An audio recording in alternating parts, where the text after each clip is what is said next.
It is also a good idea to wear gloves to prevent moisture or dust when you touch your components. So let's take a look at the first component, which is the case.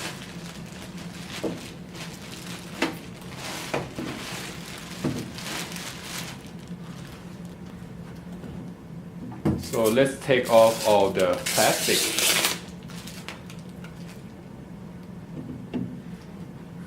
So right now, as you can see, I don't have to ground myself just yet because I'm just touching the case. The time when I need to ground myself is before I open the anything that comes in electric bags, such as a processor and a motherboard. Otherwise, I'm safe. So I'm gonna first open the case by unscrewing these two screws.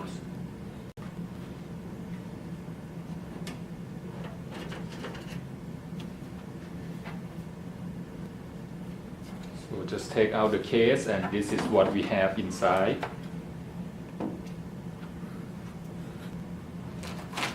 Power cable and all kind of power cable from the power supply. And here's a vertical stand of the computer. So I'm gonna set all those aside for now.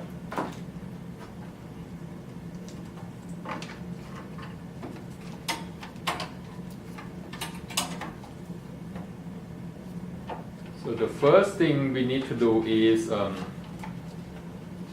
put all the cables out of the way. So to clear up the space where you can put the motherboard in, and you're gonna be screwing the motherboard into this hole.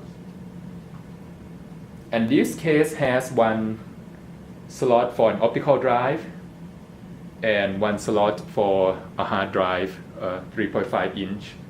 But I'm going to be using a solid state drive, which is much smaller, so I'm going to be able to put two of those in here.